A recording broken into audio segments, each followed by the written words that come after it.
আসসালামু আলাইকুম। লুৎফরিনফোতে আপনাকে স্বাগত জানাচ্ছি। আশা করি সবাই ভালো আছেন। তো আপনারা জানেন সম্প্রতি ফেড তার ইন্টারেস্ট রেট বৃদ্ধি করেছে এবং সেটা তারা করেছে যে 75 বেসিস পয়েন্টে। তো এইটাই আমরা ধারণা করতেছিলাম যে সুদের হার বৃদ্ধি করার সম্ভাবনা রয়েছে এবং সেটা এই লেভেলে বাড়াবে, এমনটাই ধারণা করতেছিলাম আমরা। তো এই বিষয়ে আমি আলোচনা করেছি যে ফেডের ইন্টারেস্ট রেট বৃদ্ধি হতে পারে। এই বিষয়ে আমি একটা অ্যানালাইসিস দিয়েছিলাম। যারা তো অ্যানালাইসিসটা দেখেছেন তারা তো আমার ভিডিওর যে আলোচনাগুলো যদি শুনে থাকেন মনোযোগ দিয়ে এবং সেই অনুযায়ী যদি ট্রেডিং করে থাকেন কিংবা ট্রেডিং প্ল্যান আপনারা করে থাকেন, সেই ক্ষেত্রে আমি মনে করি যে আপনারা সবাই সেফ আছেন এবং বেশ ভালো একটা প্রফিট করার সুযোগ পেয়েছেন।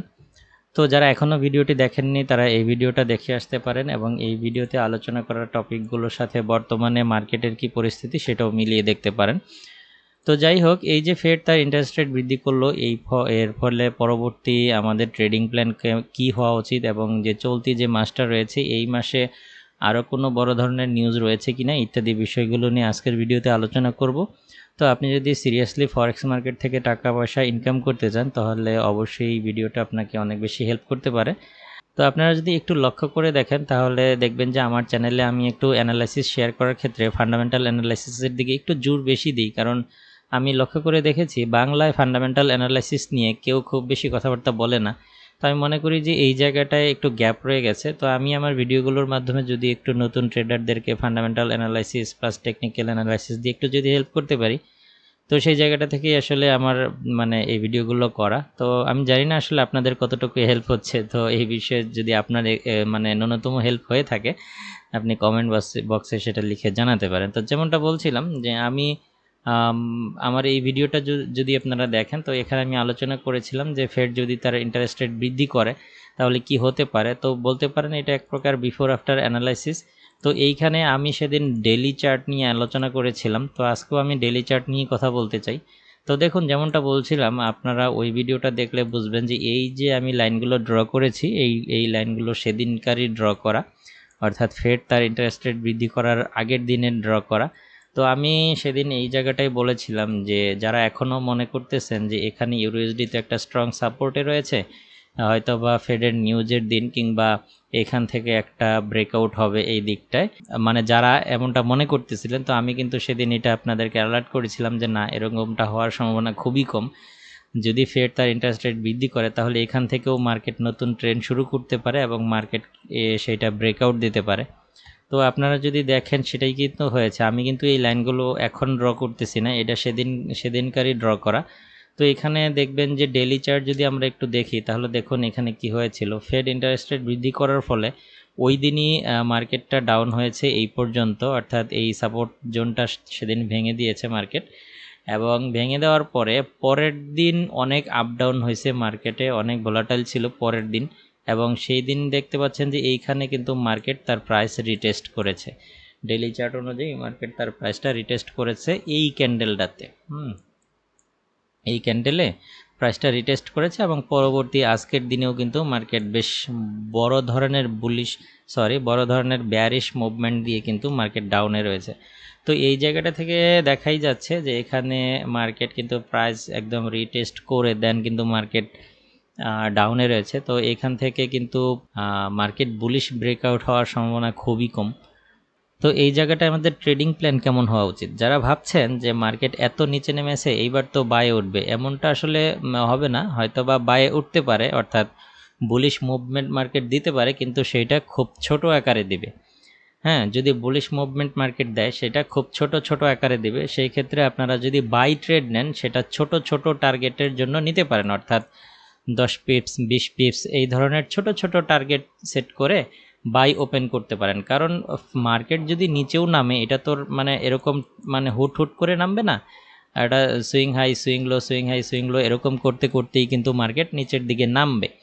তো যদি কোনো কারণে, যেমন ইউক্রেন রাশিয়া যুদ্ধ চলতেছে, এটা তো আপনারা সবাই জানেন, তো এই যুদ্ধের প্রভাবে অনেক সময় অনেক কিছু হতে পারে। তো সেই ক্ষেত্রে মার্কেট যদি কখনো বুলিশ মুভমেন্ট দেয়, দেখলেন যে বড় করে বুলিশ মুভমেন্ট দিয়ে এই জায়গায় বর্তমানে এই রেসিস্ট্যান্স লেভেলটা ব্রেক করে এই ট্রেন্ড লাইনের দিকে যদি মার্কেট চলে আসে, সেই ক্ষেত্রে আপনারা অবশ্যই এই ট্রেন্ড লাইনটার মার্কেট কী ধরনের রিয়েক্ট করে এইটার জন্য অবশ্যই অপেক্ষা করবেন, কারণ এই ট্রেন্ড লাইন যদি ব্রেক করে উপরের দিকে চলে যায় তারপরে আমরা আমাদের ট্রেডিং প্ল্যান চেঞ্জ করতে পারি। কিন্তু যতক্ষণ পর্যন্ত মার্কেট এই ডেইলি টাইম ফ্রেমের এই ট্রেন্ড লাইনটা ফলো করবে ততক্ষণ পর্যন্ত আমাদের মানে একদম লং টার্মের জন্য বাই করার চিন্তা ভাবনা করা যাবে না। কিন্তু যখনই দেখা যাচ্ছে যে এই ট্রেন্ড লাইনটা ব্রেকআউট করে দেন মার্কেট উপরের দিকে যাচ্ছে, তখন আমরা হয়তো লং টার্মের জন্য বাই করার চিন্তা ভাবনা করতে পারি।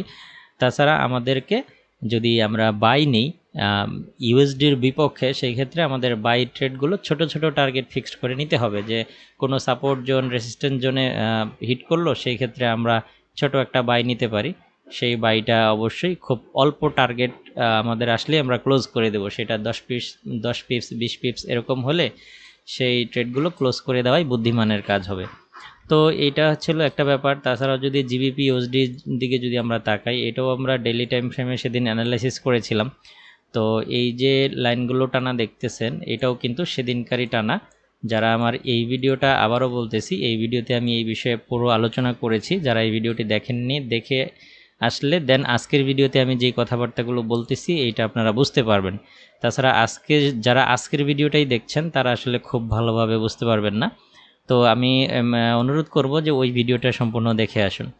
তো জিবিপি ইউএসডির ক্ষেত্রেও কিন্তু আমি এমনটা বলেছিলাম যে মার্কেট ফেড যদি তার সুদের হার বৃদ্ধি করে, তো সেই ক্ষেত্রে কিন্তু এই মার্কেটটা এইখান থেকেই একটা নতুন ট্রেন্ড শুরু করলেও করতে পারে। তো তেমনটাই দেখতে পাচ্ছেন যে মার্কেট কিন্তু এই জায়গাটায় এখানেও ডেইলি ক্যান্ডেলেও কিন্তু আমরা সেম প্যাটার্নটাই দেখতে পাচ্ছি, যে এখানে সেদিন রাতেই ব্রেকআউট হয়েছে, সেদিন রাতেই এই সাপোর্ট জোনটা ব্রেক করেছিল, দেন প্রাইস রিটেস্ট করে আজকেও কিন্তু বেশ বড় মাপের বেয়ারিশ ক্যান্ডেল করে কিন্তু মার্কেট ডাউনে রয়েছে। তো জিবিপি ইউএসডির ক্ষেত্রেও আমাদের ট্রেডিং প্ল্যানটা সেম হওয়া উচিত, অর্থাৎ ইউএসডির বিপক্ষে যেই কয়টা পেয়ার থাকবে মানে সব কয়টাতেই আমাদের ট্রেডিং প্ল্যানটা সেম হওয়া উচিত। যে ইউএসডির বিপক্ষে যখন আমরা ট্রেড নেব সেই ক্ষেত্রে আমরা খুব অল্প টার্গেট ফিক্সড করে আমরা ট্রেডগুলো নেব এবং প্রফিটে আসলে খুব দ্রুতই আমরা প্রফিটগুলো বুক করার চেষ্টা করব, এমনটাই আমি আমার এই ভিডিওতে বলার চেষ্টা করতেছি। যদি আপনারা বাই করার চিন্তা ভাবনা করেন তাহলে অবশ্যই এই ডেইলি টাইম ফ্রেমের যে রেঞ্জটা মার্কেট বর্তমানে ফলো করতেছে এইটা যখন ব্রেকআউট হবে তখন আপনারা বাই করার চিন্তা ভাবনা করতে পারেন লং টার্মের জন্য। আর তাছাড়া খুব শর্ট টাইমে প্রফিট বুক করার চেষ্টা করবেন। এছাড়াও গোল্ডের ক্ষেত্রেও আমি কিন্তু সেদিন এই অ্যানালাইসিসটা শেয়ার করেছিলাম যে গোল্ড এখানে যে doji candlestick chart pattern create করে দেন গোল্ড যে নিচে ব্রেকআউট হয়েছে এবং এটা যে আরও নিচে পড়ার সম্ভাবনা রয়েছে, এটাও কিন্তু আমরা সেদিনকার আলোচনায় ব্যাখ্যা করেছিলাম। এখন আরও পড়ার সম্ভাবনা রয়েছে, এই কথাগুলো এই জন্য বলতেছি, আপনারা জানেন যে ফেডের বর্তমান ইনফ্লেশন রেট কিন্তু 8 পয়েন্টের উপরে, যার নিঃসন্দেহে অর্থনীতির জন্য খারাপ সাইন। তো এই কারণে সেদিনকার মিটিংয়ে এখানে যে তাদের প্রেস কনফারেন্স হয়েছিল এই ইন্টারেস্ট রেট বাড়ানোর পরে, সেখানে কিন্তু ফেডের চেয়ারম্যান কিন্তু এই কথা বলেছে যে তারা ইনফ্লেশন রেট 2%-এ নামিয়ে আনার চেষ্টা করবে, আর এই জন্য এই সুদের হার বৃদ্ধি চলমান থাকতে পারে, ভবিষ্যতে সুদের হার আরও বাড়ানো হতে পারে বলে একটা ইঙ্গিত দিয়েছে ফেডের চেয়ারম্যান। তো সেই ক্ষেত্রে আমাদের কিন্তু এটা মাথায় রাখতে হবে যে ভবিষ্যতে আরও সুদের হার বাড়তে পারে। সেই ক্ষেত্রে এই ইউএসডি যে খুব তাড়াতাড়ি দুর্বল হয়ে যাচ্ছে এবং সবকটা পেয়ারগুলো ব্রেকআউট দিয়ে মার্কেট আবারও বুলিশ মুভমেন্ট করবে, এরকমটা এখনই কিন্তু ফান্ডামেন্টালি আমরা সেরকম কোনো ইঙ্গিত পাচ্ছি না। তো যদি ফেড যদি তাদের ইনফ্লেশন রেট 2%-এ নামিয়ে আনার চেষ্টা করে, তো সেটা আপনারা বুঝতেই পারছেন এটা কিন্তু বিরাট একটা অঙ্ক। ইতিমধ্যে ফেড তার ইন্টারেস্ট রেট যা বাড়িয়েছে সেটা গত 20 বছরের সর্বোচ্চ।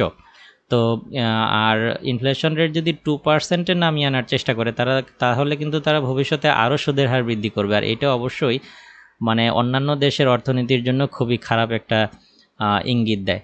তো এই ক্ষেত্রে ফেড যদি ভবিষ্যতেও তাদের সুদের হার বৃদ্ধি করে সেই ক্ষেত্রে কিন্তু মার্কেট যে খুব দ্রুতই যে উপরের দিকে উঠতেছে না, এটার একটা ফান্ডামেন্টালি আমরা কিন্তু ইঙ্গিত পাই।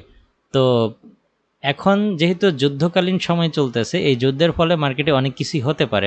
যুদ্ধের ফলে বিভিন্ন নিউজ একটু পরে আসে, আপনারা জানেন, যেটা আসলে এরকম মাইএফএক্স বুক কিংবা এরকম ইকোনমি ক্যালেন্ডারে থাকে না।